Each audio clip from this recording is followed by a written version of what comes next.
जैसा आप देख सकते हो हमारा ऐप अभी तक ऐसा लगता था, राइट। खाली हमारी 4 एक्टिविटीज थी, numbers, family, colours and phrase. उससे जैसे ही ओपन कर देते हमारी क्या खुल जाती थी, मेवॉक की चारों एक्टिविटीज खुल जाती थी। अब जब हम इसमें बैक बटन ऐड कर देंगे तो हमारा ये कैसा लगेगा, यहाँ पे ये ऊपर बैक बटन शो हो रहा है, सब में बैक एरो शो हो रहा है, तो ये चारों उसमें शो होना चाहिए। तो ये हम किस में चेंज करेंगे, अपनी मैनिफेस्ट फाइल में चेंज करेंगे गाइस। तो हम किस में चलते हैं, एंड्रॉइड स्टूडियो में चलते हैं और क्या खोल लेते हैं गाइस, अपनी मैनिफेस्ट फाइल। तो जो आपने मैनिफेस्ट फाइल में आपको ऑलरेडी थोड़ा डिस्कस कर चुके हैं हम इसको, कि ये कैसे वर्क करती है और क्या क्या इसकी फंक्शनैलिटी होती है। जो हमारी मेन एक्टिविटी होती है वो यहाँ से है गाइस, एक्टिविटी ये वाली जो है, ये तो मेन एक्टिविटी है, इसमें हमें कुछ नहीं करना।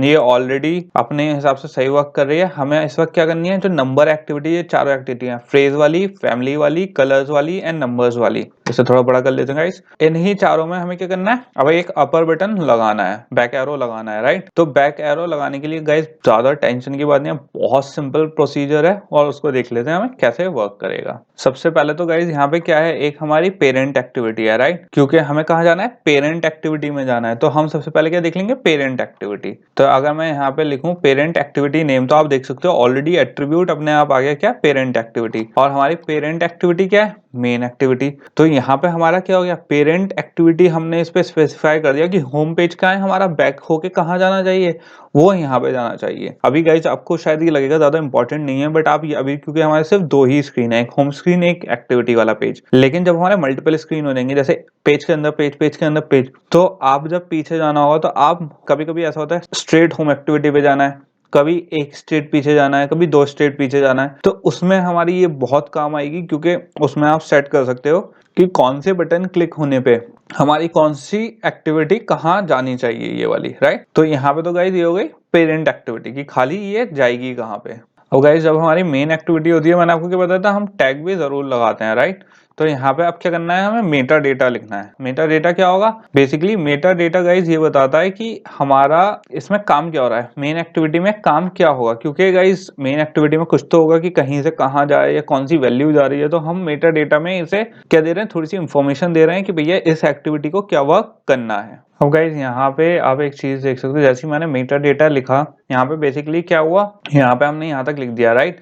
यहाँ मेन एक्टिविटी लिख दी, इसका यहाँ पे अगर आप यहाँ पे ऐसे क्लोजिंग टैग लगाओगे यहाँ पे, तो आप देख सकते हो यहाँ पे क्या हो गई, एक्टिविटी हमारी, जैसी मैंने ये क्लोजिंग टैग लगाया एक्टिविटी बंद हो गई। क्यों, क्योंकि ये हमारी अभी तक क्या थी, सिंपल एक हम लेबलिंग कर रहे थे। जब हमारी मेन एक्टिविटी हमें बंद करनी होती है तो हम कैसे लगाते हैं, ऐसे लगाते हैं गाइस। तो इसमें बेसिकली हमें क्या होता है, डेटा देना होता है कि जो हमारी एक्टिविटी है वो यहाँ से यहाँ बंद हो रही है। अब क्यों, क्योंकि अब हम पेरेंट एक्टिविटी में क्या है, इसमें फंक्शनैलिटी ऐड कर रहे हैं। अभी हमने मेटा डेटा लिखा नहीं है इसमें, अब क्या लिख देते हैं, इसका मेटा डेटा लिख देते हैं गाइस। कि मेटा डेटा बेसिकली क्या करेगा, कि ये बताएगा कि इसमें हमें फंक्शनैलिटी क्या करनी है, राइट। और ये बताने के लिए बेसिकली कि अब जो मेन एक्टिविटी में जंप कर रहा है, कौन सी चीज जंप कर रही है और कहाँ जंप करेगी और उसका हमारी फंक्शनैलिटी क्या होगी। तो यहाँ पे सबसे पहले क्या दे देंगे, एंड्रॉइड नेम गाइस, इसका वो होता है टैग होता है, जिसमें हम क्या कहते हैं, वैल्यूज देते हैं बेसिकली और दिखाते हैं कि यार ऐसे करना है, राइट। और इसमें हमें सपोर्ट किसका देना है, हमें वो लिख लेंगे कि किसका सपोर्ट देना है, राइट। हमें सपोर्ट लेना है किसका, पेरेंट एक्टिविटी का।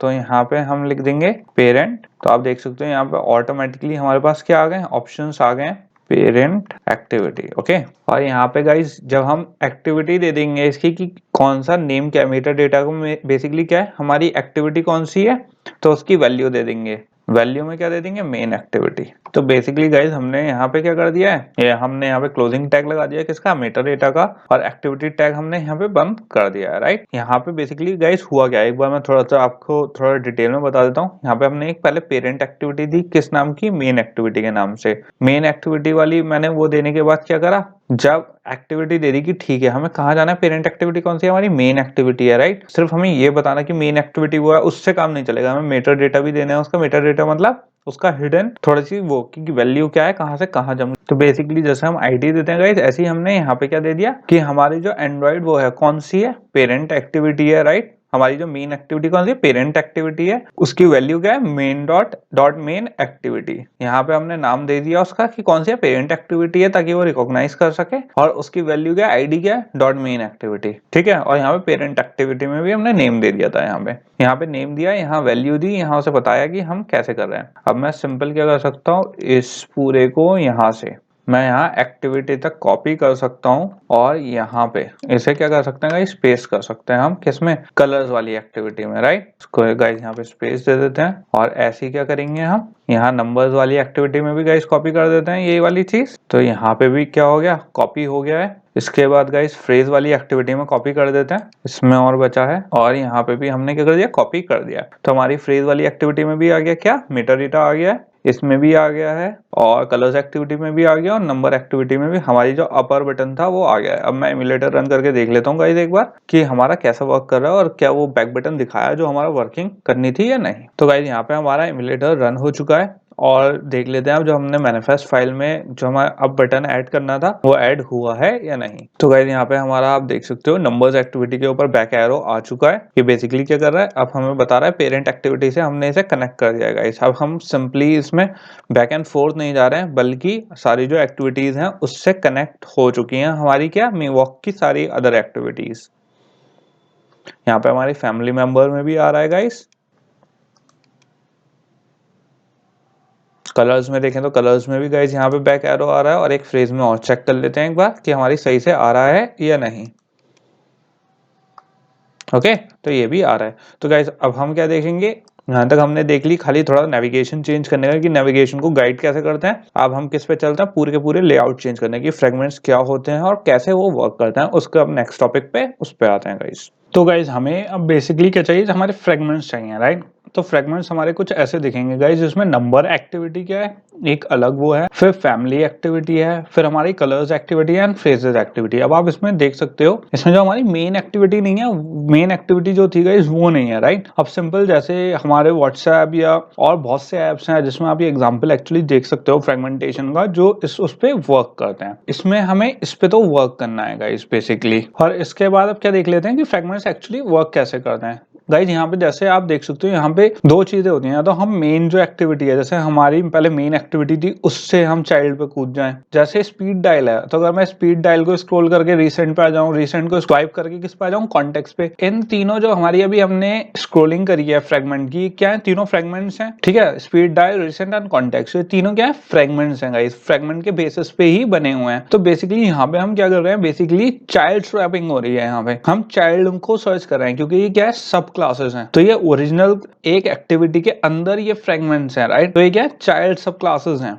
ये तो हो गए गाइस फ्रेगमेंट्स, जो क्या होते हैं, चाइल्ड्स फ्रेगमेंट। लेकिन इसको एक्सेस कैसे करना है, कौन दिखा रहा है, तो उसको मेन जो ये चीज दिखाता है वो कौन सा होता है, व्यू पेजर हमारा। तो व्यू पेजर का गाइस हमारा क्या काम होता है, उसका सिंपल इतना काम होता है, जो हमारी फ्रेगमेंट की लिस्ट होती है या कुछ भी उस पर दिखाना होता है कंटेंट, उसे दिखाता है। लेकिन व्यू पेजर को कहां से मिलता है वो कंटेंट, वो मिलता है पेजर अडेप्टर से गाइस। जैसे हमारे एरे अडेप्टर था, वो लिस्ट व्यू को कौन दिखाता था, एरे अडेप्टर दिखाता था। ऐसी गाइस व्यू पेजर को कौन दिखाएगा, पेजर अडेप्टर। पेजर अडेप्टर बताएगा कि कौन से टैब पे हम स्वाइप कर रहे हैं, कौन से चाइल्ड को हम स्क्रॉल कर रहे हैं, या क्या कर क्या रहे हैं उसमें। ओके, तो गाइज इसमें कई सारी हमारी अप्रोच हो सकती है। हम एक पेजर अडेप्टर यूज कर सकते हैं एक सिंपल व्यू के लिए, या फिर पूरी की पूरी फ्रेगमेंट के लिए। वो हमारे ऊपर डिपेंड करता है हम कैसे उसे यूज कर रहे हैं। पेजर अडेप्टर गाइज बहुत पावरफुल टूल है, जो ऑलरेडी गाइज हमारा जो एंड्रॉइड फ्रेमवर्क है वो ऑलरेडी क्या करता है, हमें फ्री में प्रोवाइड करता है। हमें सिंपल उसकी क्या करनी है गाइज, कोडिंग यूज करनी है। तो पेजर अडेप्टर क्या है, या तो एक व्यू के लिए यूज कर सकते हैं या फिर पूरे के पूरे एक पेज के लिए भी यूज कर सकते हैं। इसमें फिर गाइस दो तरीके के हमारे क्या आते हैं,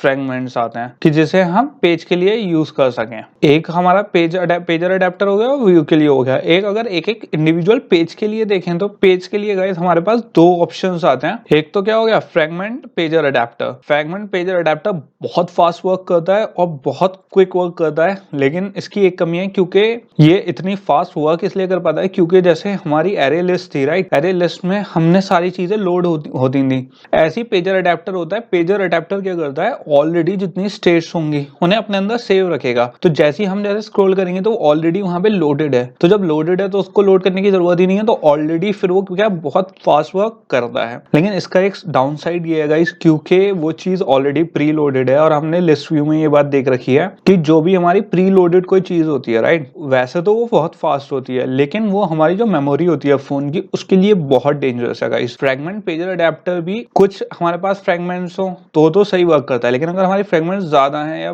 कोड बड़ा है तो उसमें हमारा पेजर अडेप्टर बहुत प्रॉब्लम करेगा। जबकि हमारा फ्रेगमेंट स्टेट पेजर क्या होता है, जो हमने कस्टम एरे अडेप्टर बनाया था कि एक रिसाइकलिंग व्यू उसके साथ, वैसा वर्क करता है गाइस। तो गाइस फ्रेगमेंट पेजर अडेप्टर क्या करता है, मेमोरी में सेव करता है एक साथ, तो वो सारे एक साथ दिखाता है, तो इसलिए ज्यादा मेमोरी बहुत यूसेज लेता है। जबकि जो हमारा फ्रेगमेंट स्टेट पेजर अडेप्टर होता है वो क्या करता है, डिस्ट्रॉय करता है, रिक्रिएट करता है और सिर्फ उन्हीं स्टेट्स को दिखाता है जो हमारी ऑलरेडी ओपन है या खुलने वाली हैं या खुलेंगी। रिसाइकलिंग व्यूज के ऊपर जो हमारा बेसिक लॉजिक था ये उसी के ही जैसे वर्क करता है। कौन सा, फ्रेगमेंट स्टेट पेजर अडेप्टर। क्यों, क्योंकि स्टेट वाइज, इसके नाम में भी क्या है, स्टेट है, इसीलिए क्योंकि ये स्टेट वाइज वर्क करता है कि जो सी स्टेट होगी वैसा ये वर्क करेगा। डिस्ट्रॉय एंड रिक्रिएट करता रहता है गाइस जैसे इसकी यूसेज बढ़ती रहती है।